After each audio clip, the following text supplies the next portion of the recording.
হরে কৃষ্ণ কৃষ্ণ কৃষ্ণ হরে হরে হরে রাম রাম রাম হরে হরে। ব্যাসদেব পরাশর মুনির পুত্র। তিনি শাক্তবতেয় এবং কৃষ্ণ দ্বৈপায়ন বাদ রায়ণ মুনি নামেও পরিচিত। ইনি সাধারণ মানুষের সুবিধার জন্য বেদকে 4টি ভাগে বিভক্ত করেন: সাম, যজুঃ, ঋগ এবং অথর্ব।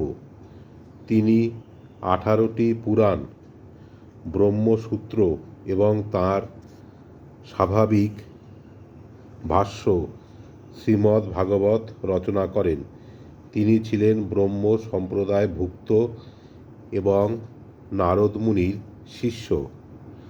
শুকদেব গোস্বামী ব্যাসদেবের পুত্র।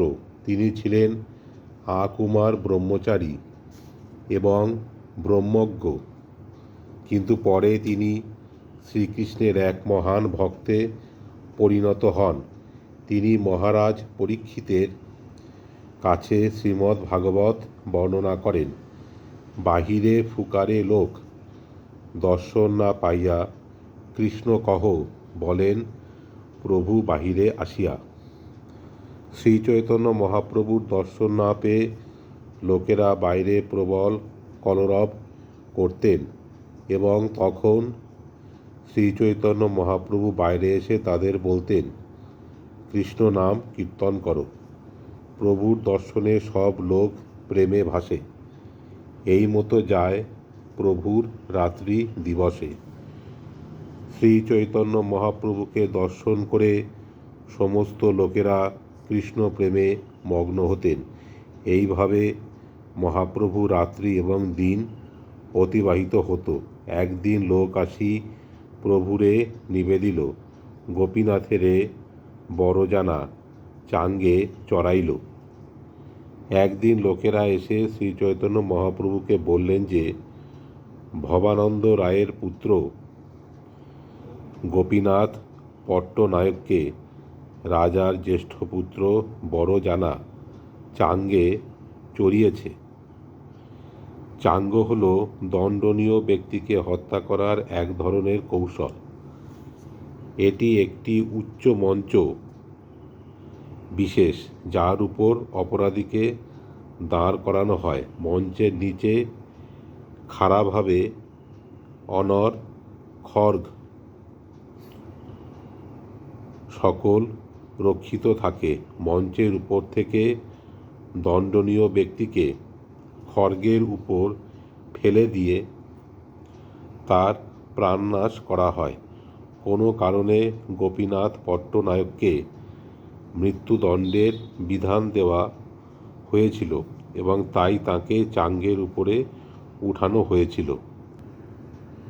তলে খড়গ পাতি তারে উপরে দাঁড়িবে, প্রভু রক্ষা করেন যবে তবে নিস্তারিবে।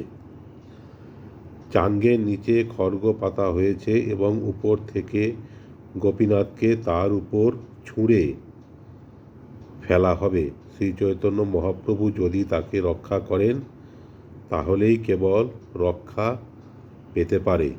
সব অংশে তোমার সেবক ভবানন্দ রায় তাঁর পুত্র তোমার সেবকে রাখিতে জুয়ায়। তাঁরা শ্রীচৈতন্য মহাপ্রভুকে বললেন, ভবানন্দ রায় এবং তার পরিবারের সকলে আপনার সেবক, তাই তার পুত্রকে রক্ষা করা আপনার উচিত। প্রভু কহে, রাজা কেনে করয়ে তারণ, তবে সেই লোক কহে সব বিবরণ। শ্রীচৈতন্য মহাপ্রভু তখন তাদেরকে জিজ্ঞাসা করলেন, রাজা কেন তাকে দণ্ড দিচ্ছেন? তখন তারা সমস্ত ঘটনা খুলে বললেন।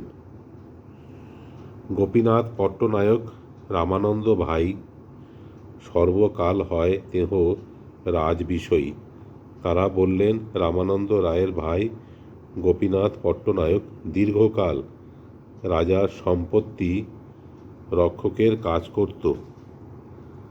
মাল জ্যাঠা দণ্ড পাটে তার অধিকার, সাধি পারি আনি দ্রব্য দিল রাজদার। হরে কৃষ্ণ।